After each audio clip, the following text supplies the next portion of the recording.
Welcome to Rudra cooking.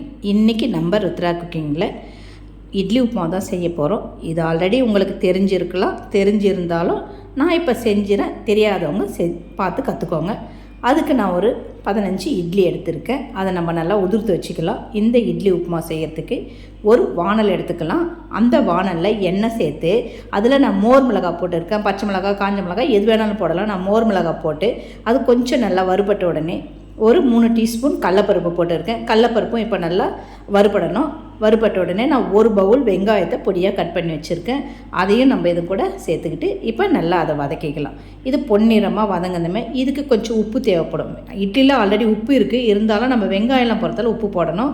உப்பு, கொஞ்சம் கருவேப்பிலை, கலருக்கு மஞ்சத்தூள் போட்டால் தான் இட்லி உப்புமா மாதிரி இருக்கும். இப்போ இதெல்லாம் சேர்த்து நம்ம நல்லா வதக்கி எடுத்துக்கலாம். கொஞ்சம் நல்லா வதங்கினா நல்லா டேஸ்ட்டாக இருக்கும்.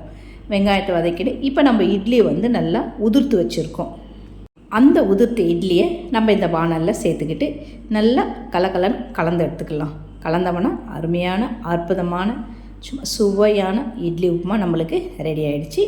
நீங்கள் இந்த இட்லியை அப்படியே வானலில் சுட்டும் சாப்பிட்லாம், எப்படி வேணாலும் சாப்பிட்லாம். ஆனால் இந்த மாதிரி செஞ்சு சாப்பிடும்போது பசங்க இன்னும் கொஞ்சம் எக்ஸ்ட்ரா வேணும்னு கேட்டு சாப்பிடுவாங்க. இதை நீங்களும் வீட்டில் ட்ரை பண்ணி பாருங்கள். மறக்காமல் நம்ம சேனலை சப்ஸ்கிரைப் பண்ணிக்கோங்க. சமையல் பண்ணுங்கள். ரொம்ப சந்தோஷமாக இருங்க. இந்த வீடியோ உங்களுக்கு பிடிச்சிருந்தால் உங்கள் ஃபேமிலி அண்டு ஃப்ரெண்ட்ஸுக்கு ஷேர் பண்ணுங்கள். நன்றி, வணக்கம்.